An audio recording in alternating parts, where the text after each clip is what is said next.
আজকে আমি এঁচোড়ের তরকারি রান্না করব মেটে দিয়ে। একটু বড় বড় করেই কেটেছি, আর বটিটা একটু ছোট তো, যার কারণে একটু কাটতেও একটু টাটা কাটা হয়েছে। মনে কিছু করবেন না, ভুল ভ্রান্তি থাকলে বলে মাফ করে দিয়ে। এখন আমি এগুলো একটু প্রেসার কুকারে দিয়ে দেবো। কেনা জিনিস তো বুঝতেই পারছেন, কতটা ভালো কতটা খারাপ বোঝা যায় না, ঘরের জিনিস হলে আলাদা ব্যাপার।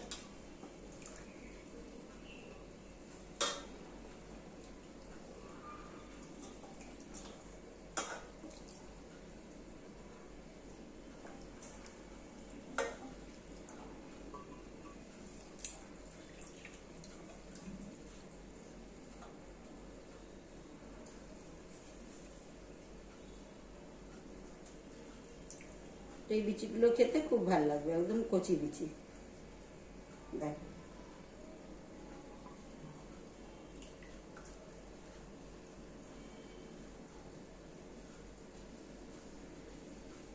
এই হলুদ জলটাই দেব, অল্প করে লবণ দিয়ে দিচ্ছি, সামান্য একটু হলুদ দিলাম এই জন্য যেন কালার হয়। কালো তো হবে না, কিন্তু কালার। এখন আমি এটাকে লাগিয়ে দিচ্ছি প্রেসার কুকারে।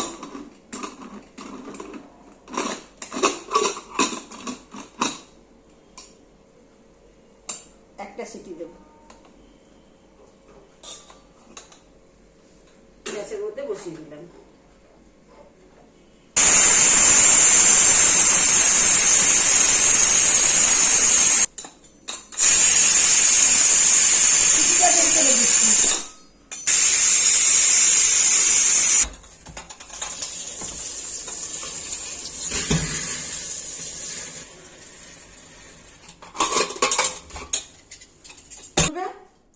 কাঁঠাল সেদ্ধ হয়ে গেছে আমার, মানে হাফ সেদ্ধ করেছি। আর এই যে পেঁয়াজগুলো নিয়েছি, আর সাথে গোটা রসুন নিয়েছি ছাড়িয়ে, আর এগুলো গোলমরিচ, আর এগুলো পিষে নেব, আর মেটে। এখন আমি কড়াইটা গরম করতে বসিয়ে দিয়েছি। এখন কড়াইয়ের মধ্যে আমি তেল দিয়ে দেবো।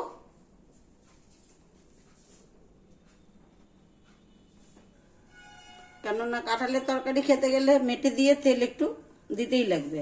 একটা লঙ্কা ফোড়নে দিচ্ছি, আর তেজপাতা 4টে। এখন লঙ্কাটা একদম সুন্দর করে লাল হয়ে যাক। এখন আমি পেঁয়াজগুলো তেলে ছেড়ে দিচ্ছি।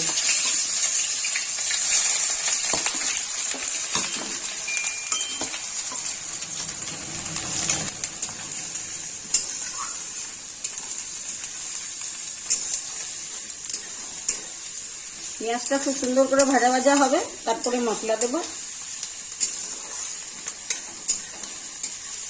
এখন অল্প করে লবণ দিয়ে দিচ্ছি,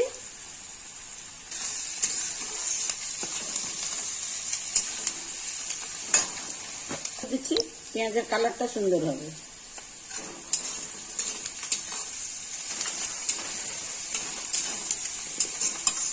রান্না করতে গেলে তেল এদিক ওদিক ছিটা মিটা তো পরে, এদিক জ্বলে যাই ওদিক জ্বলে যাই।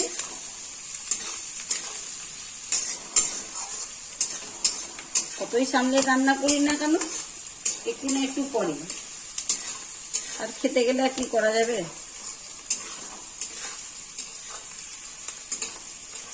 ভাজা ভাজা হয়ে এসছে বন্ধুরা। এখন আমি মশলাটা দিয়ে দেবো। বেটে নিয়েছি জিরা, আদা, ধনে, কাঁচা শুকনো লঙ্কা, একটু জল কাঁচা নিটা দিয়েছিলাম পাটা, এখন মিলিয়ে নিচ্ছি। তাহলে মেশানো হয়ে গেলে পরে মশলাটা দিতে সুবিধা হবে। মশলাটা ছেড়ে দিলাম। এখন এটাকে ধুয়ে, প্লেটটা ধুয়ে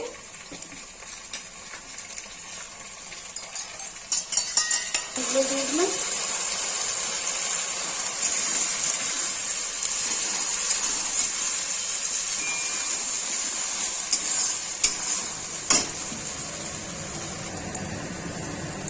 হলুদ দিয়ে নিচ্ছি,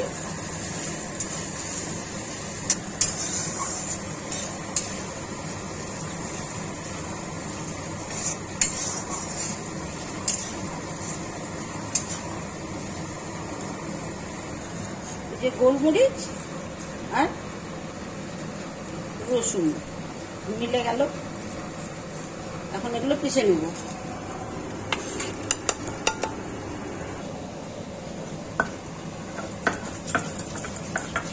বৌমা আমার ওটা পিষে দিচ্ছে, গোলমরিচ আর রসুনটা। আমি মোবাইলটাকে ধরে রেখেছি। বৌমা বললো দাও, আমি পিষে দিই।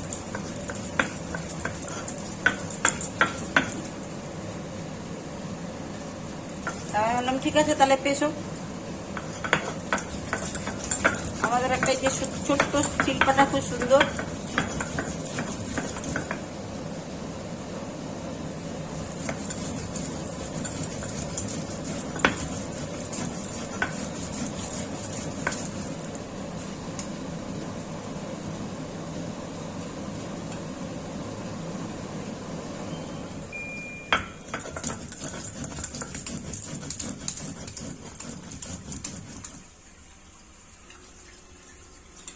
পাটাটা ধুয়ে এখন নিয়ে নিলাম, কেন পাটার মধ্যে অনেক থাকে তো, মশলাটা লেগে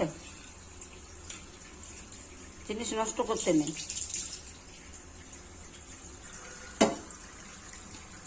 এখন আমি মেটেগুলো এই মশলার মধ্যে দিয়ে দেবো। অনেকে ভেজে করে, ভেজে করলে শক্ত হয়ে যায়।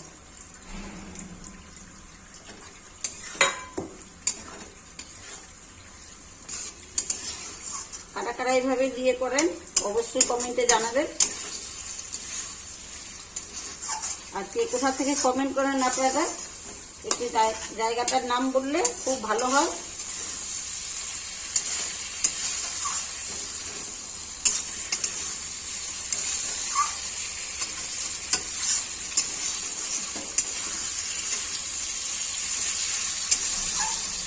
এবার এই যে রসুন বাটা আর গোলমরিচ বাটাটা দিয়ে দিচ্ছি।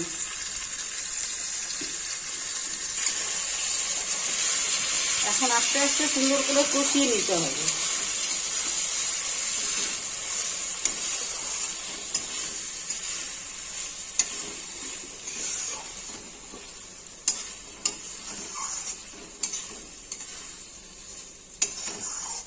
এখন আমি এটা একটু ঢেকে দেবো।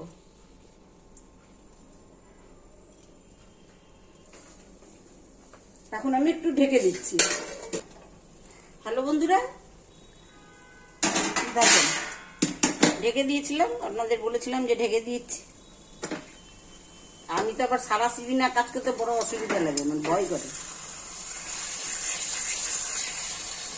এইভাবেই কিন্তু মেটে চচ্চড়ি করে। যারা ভেজে করে সেটা খুব শক্ত হয়ে যায়, আর এইভাবে একবার রান্না করে খাওয়া যায়, প্রচন্ড ভালো লাগবে। তার আস্বাদই আলাদা হবে।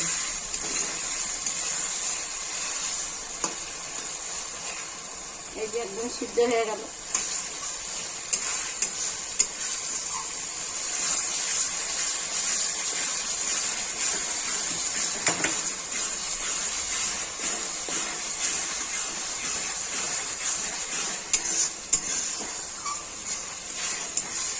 দেখেছেন খুব সুন্দর করে ভাজা হয়ে গেছে মশলা, এবং আপনার মেটেটাও খুব সুন্দরভাবে সেদ্ধ হয়ে গেছে।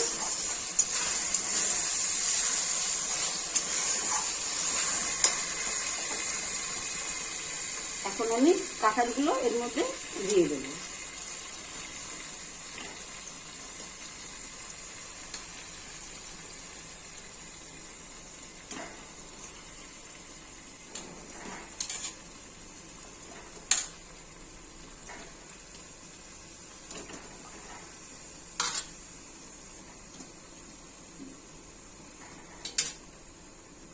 এই যে কাঁঠালের জলটুকু নিয়েছে, এটা পরে দেবো।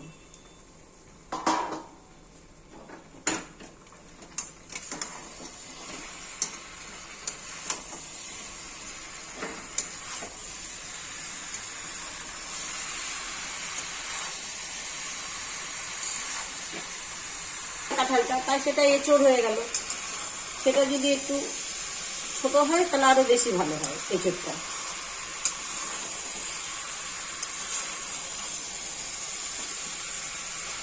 আমি তো আর মানে এর থেকে একটু ছোট পাইনি বাজারে, এত বড়ই ছিল, সেটাই নিয়ে আসা হয়েছে।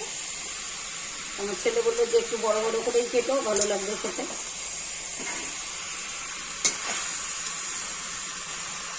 বোকা টোকা বাদ দিয়ে দিয়েছি, এটা না যে বোকা দিয়েছি, বোকা দিইনি।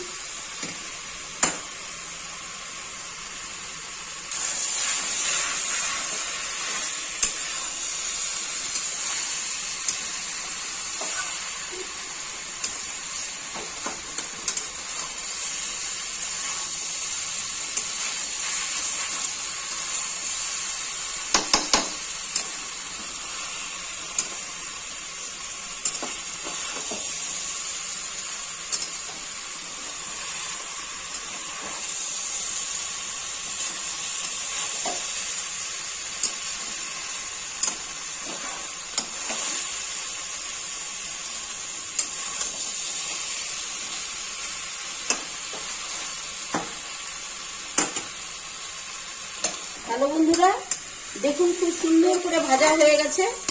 এত সুন্দর করে ভাজা হয়েছে যে কড়াই থেকে নিজে নিজেই সরে যাচ্ছে। দেখেন, খুন্তি দিয়ে নাড়লে আর খুন্তি ওর মধ্যে লাগতে হচ্ছে না, লাগলে তাহলে বোঝা যেত যে ভাজাটা হয়নি। আর খুব সুন্দর সেন্ট বেরিয়েছে। এখন আমি জল দিয়ে দেবো।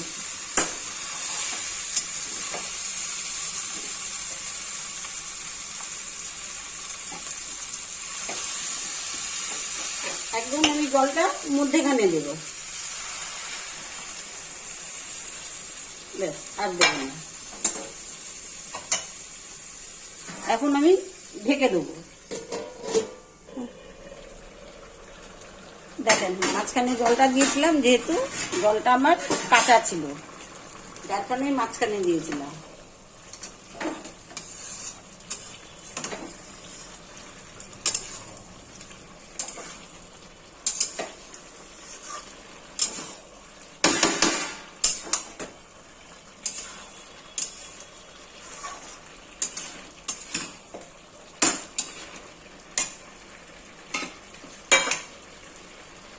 এখন এই গরম মশলা বাটাটা দিয়ে দেবো।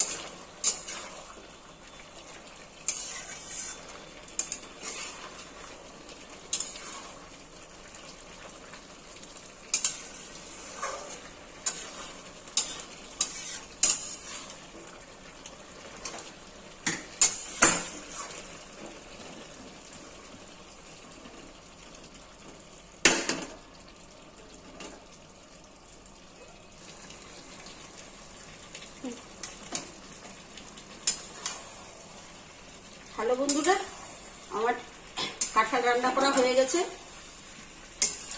দেখতেই পাচ্ছেন। মেটে দিয়ে কাঁঠাল খুব সুন্দর, আর গোটা গোটা একটু ছড়ানো রসুন দিয়েছিলাম, হেভি হয়েছে। অবশ্য আমি নিজে রান্না করে হেভি বলছি, এটা বলাটা ঠিক না।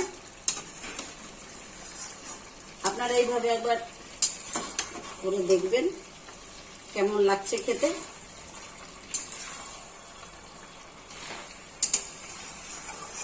তাহলেই বুঝবেন আমার রান্না হয়ে গেছে।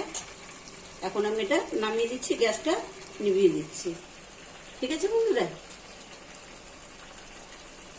এখন আমি গ্যাসটাকে নিভিয়ে দিচ্ছি। এবার আমি নামিয়ে দিচ্ছি। এই বড় বাসনে নামিয়ে দিলাম, কেননা কালকে আমাদের বাড়িতে লোক আসবে, একটু ওই জন্য বেশি করে রান্না করা হয়েছে। হ্যালো বন্ধুরা, এই কাঁঠালের যে তরকারিটা রান্না করলাম, এঁচড় মানে এঁচড় বলে বলে অভ্যাস হয়ে গেছে। আর ইয়ে দিয়ে, তোমার কি বলে,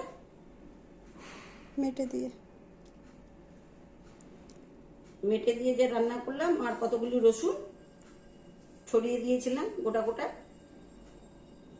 পুঁতিগুলো, যেটাকে আমরা পুঁতি বলি, আপনারা কি বলেন জানি না। যাই হোক, ওগুলো দিয়ে যে বানালাম আপনাদের সম্পূর্ণটাই দেখালাম কিভাবে বানালাম। আর একটু হালকা করেই সিদ্ধ করেছিলাম, হাফেরও কম সিদ্ধ করেছিলাম, যার কারণ আর গরমের মধ্যে আমি এত বিরক্ত হয়ে গেছি যে আমার এখন বলতেও যেন সব জায়গায় বেঁধে যাচ্ছে। প্রচন্ড গরম, এদিক ওদিক চুলকাচ্ছে ভীষণ। তো আপনারা এইভাবে একবার বানিয়ে খেয়ে দেখবেন, কেমন করে বানালাম না বানালাম সবই দেখালাম আপনাদেরকে। আর লাইক করবেন, শেয়ার করবেন, সাবস্ক্রাইব করবেন, কমেন্ট করবেন। কে কোথা থেকে কমেন্ট করবেন সেটাও একটু লিখবেন, তাহলে আমাকেও ভালো লাগবে, আপনাদেরও ভালো লাগবে। আর এভাবেই হাতটা ধরে একটু দূরে ঠেলে দিয়ে তাহলে যদি এগোতে পারি, আর যদি না দেন তো কোনো কথাই নেই বলার। এত দূর পর্যন্তই তো বলতে পারি আপনাদেরকে, না আপনাদেরকে আমি দেখতে পাই না আপনারা আমাকে দেখতে পান।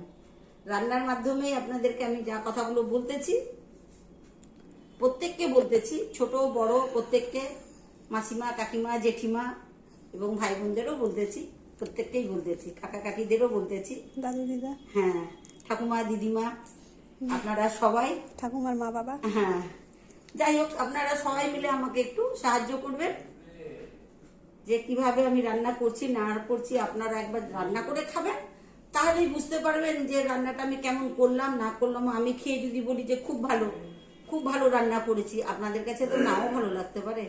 যার জন্য প্রথম থেকে শেষ পর্যন্ত পুরো ভিডিওটা দেখবেন, তাহলেই বুঝতে পারবেন। নমস্কার।